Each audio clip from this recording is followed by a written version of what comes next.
Oh my god, his presence. Oh my god, what is happening here? Oh my god, please do not kill Ruijerd, I'm begging you.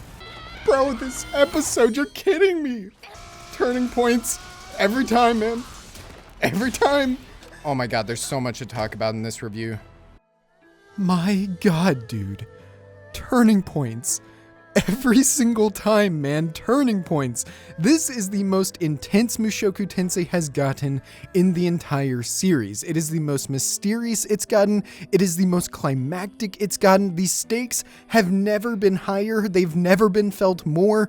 When they call these episodes, these moments, turning points, they are not messing around. Hello everybody, I am Phenom Sage, and welcome to another Mushoku Tensei Jobless Reincarnation review. Today we will be talking about episode 21, Turning Point 2. And before I delve into the many things there are to talk about this week, as you may have noticed, I recorded a reaction to this week's episode. It's the first thing in the morning, so I'm pretty disheveled, but I knew this episode would go hard. I knew it would be an episode worthy of reacting to, so I made that effort, and goddamn, I was right.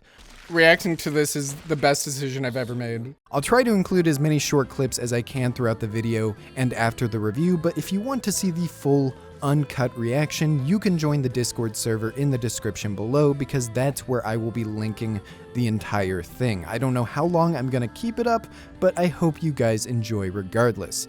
Now, let's talk about this freaking episode, man, because there is a lot to unpack, a lot to process both narratively and emotionally, and I think the natural place to start is this new character, man. A character who was teased all the way back in episode 8, Turning Point 1, the dragon god Orsted. And a lot of my speculation this episode is all coming from information that hasn't really been fully confirmed. A lot of things in this episode are meant to tease without actually spelling it out. So I could be completely wrong about my theories here and I'll look like a complete idiot, but I am making all of my observations under the assumption that Orsted, just like Hitogami, can see the past, present, and future. He speaks numerous times about how he will meet Eris and Ruijerd in the future, and how he speaks on them and knows them personally without ever having actually met them yet. Now, it would be one thing if he just knew these two by an event that happens in the future, and we will talk about that because I do think that is the case,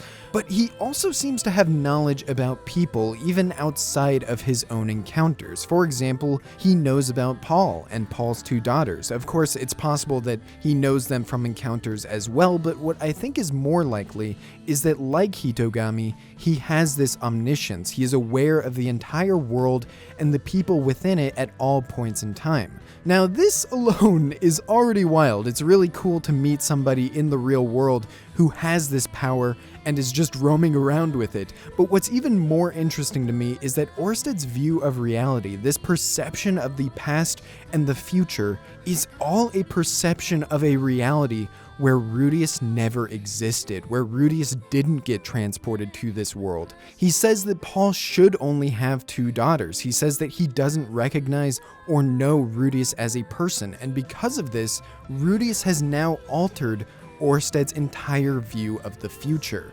Oh my god, he knows the reality without Rudius getting transported. He knows the future, but Rudius does not account into that future. This is already pretty big stuff, and I'm sure it's not all entirely accurate, but right now I'm going under this implication, this assumption, and it gets me super excited for where this character, the dragon god who vows to eventually kill Hitogami, will eventually go. It's also communicated really well throughout their entire meeting, because you can tell immediately that Orsted is clued in on the fact that Rudius isn't normal. He doesn't recognize him, and Rudius himself isn't struck with fear or hatred at the sight of Orsted, which we'll get into as well. All of these things are probably what would lead Orsted to end the conversation by asking if Rudius knows Hitogami. Why Rudius just spoke without thinking there and told him?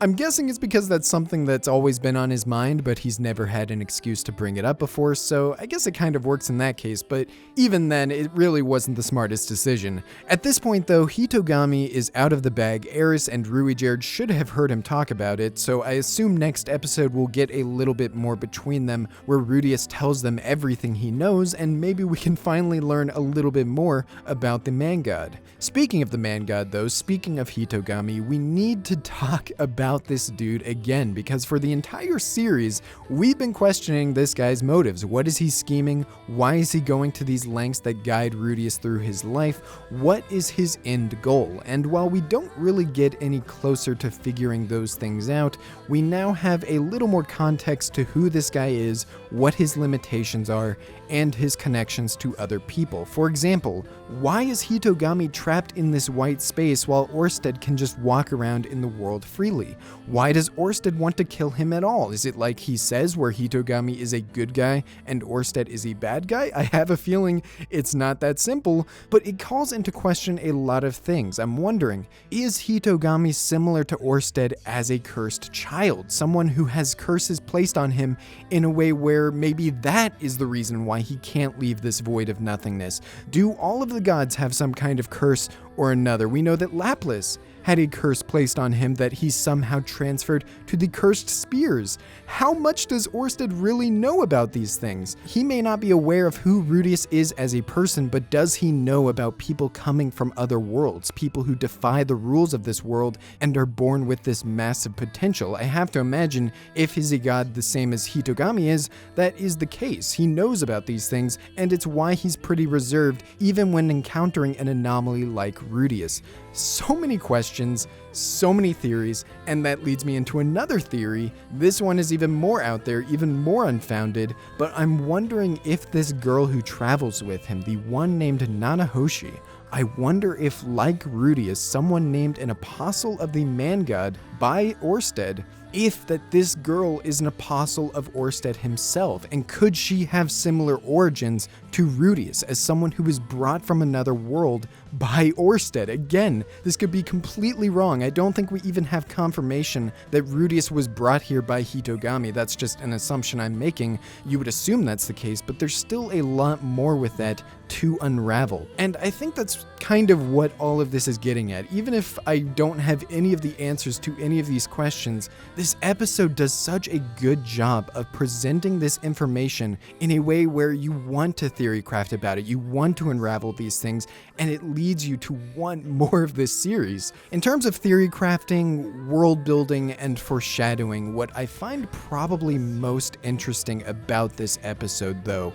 are the things that Orsted alludes to that will happen in the future. The potential and growth of Eris, the meeting that they will eventually have in the future. There's a point near the beginning of the episode where Orsted casually passes both Eris and Ruijerd, despite knowing who they are, and says, "I didn't expect to meet you here, but it's not important." And Nanahoshi says, "Isn't it important?" And he replies with, "I can't do anything about it now." Something major involving all of these characters is going to happen in the future of this series. Orsted knows it, and yet he knows that he has to let the timeline play out naturally. I don't know how far along in the series this will come back into play, if this is a One Piece 20 novels down the line tier foreshadowing, but it's so well done, so well crafted, and set up here in a way where you're so curious about what is going to happen. How Rudius will play into all of this, how he will change the timeline of events, I have no idea. I don't even know if his presence will change what Orsted sees. All we know is that what he sees is missing Rudius in all of his visions. And I'm not even joking, this very well may be what the ED is alluding to, a reality that Orsted sees where Rudius doesn't exist. Because even if Rudius wasn't at the Turning Point 1, it's still implied that Eris would have been transported to the Demon Continent, and she still would have met Ruijerd regardless. There's a ton to speculate on here. We're getting into straight up alternate timelines and time travel, which I was not expecting from this series, I have to be honest, but it's very exciting. In regards to Orsted's perception of the future, I'm curious about one line he says where he compares Rudius's mana quantities to that of the demon god Lapis.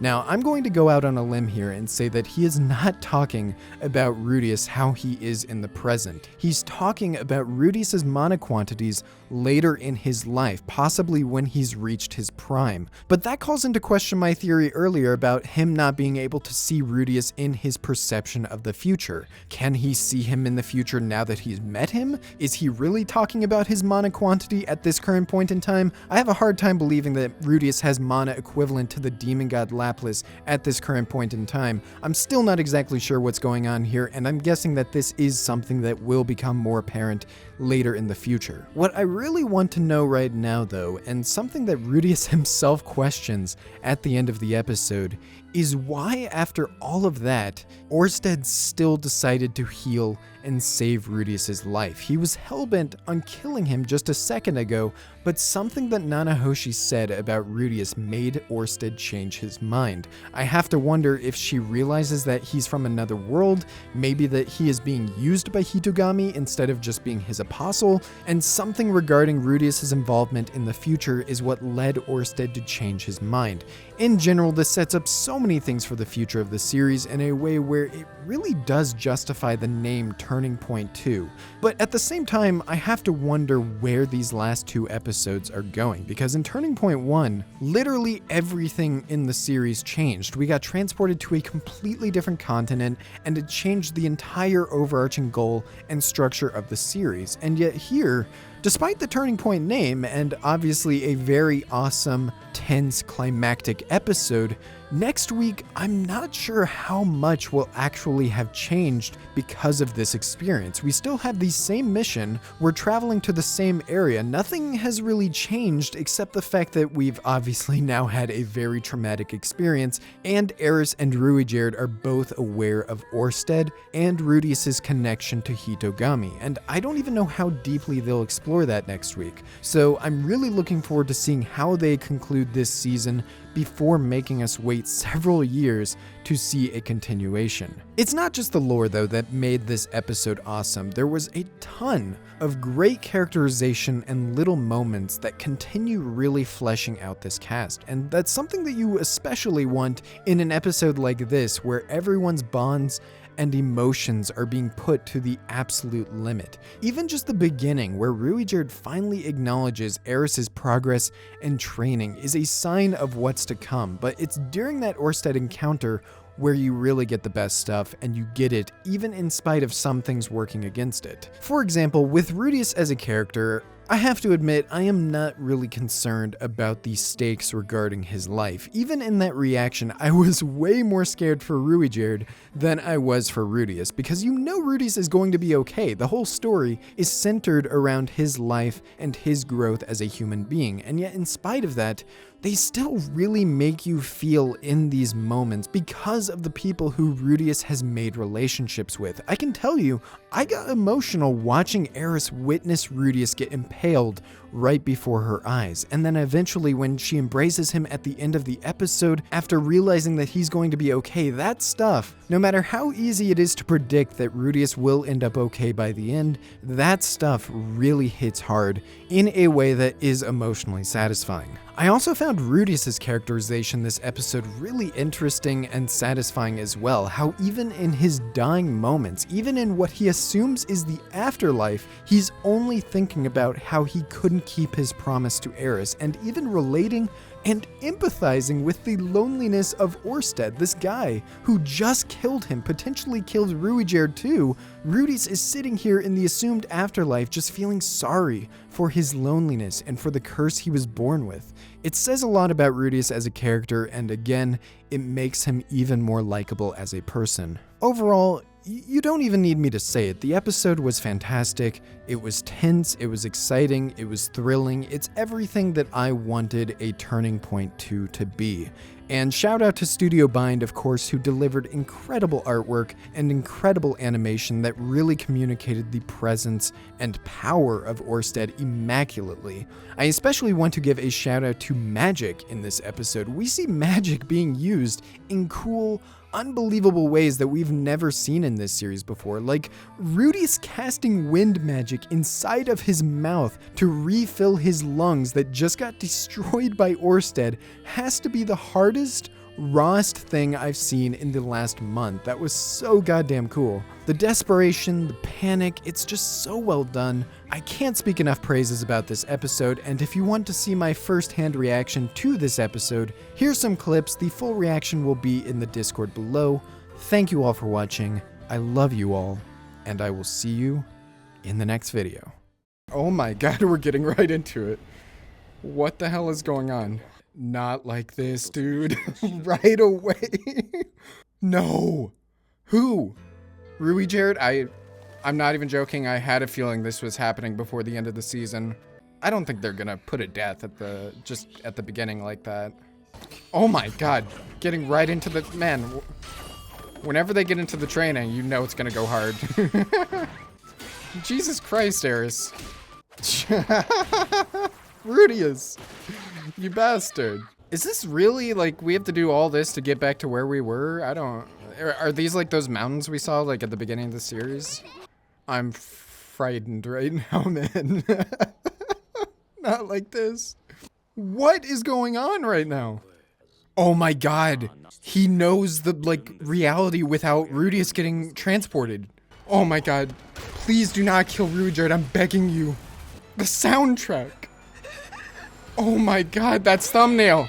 Bro, this episode, you're kidding me. Reacting to this is the best decision I've ever made. What is going on? How does he know how she was before? Oh my god, there's so much to talk about in this review. No way. Is that from Man God? Is that from Hitogami? Or is that just Rudius's natural potential? Oh my god, how the f is Rudius getting out of this? Hitogami revival? Oh, Eris. No, no, no. I know he's gonna be fine, but this Eris reaction, man. Eris. Hitogami had to have known this was gonna happen, and he planned for it or something. Something tells me that's not entirely true. I want to know what this dude's deal is. Like, I feel like this is something we're gonna be processing over the entire series. Head pat. Oh, little bonk. God, I love you, Eris.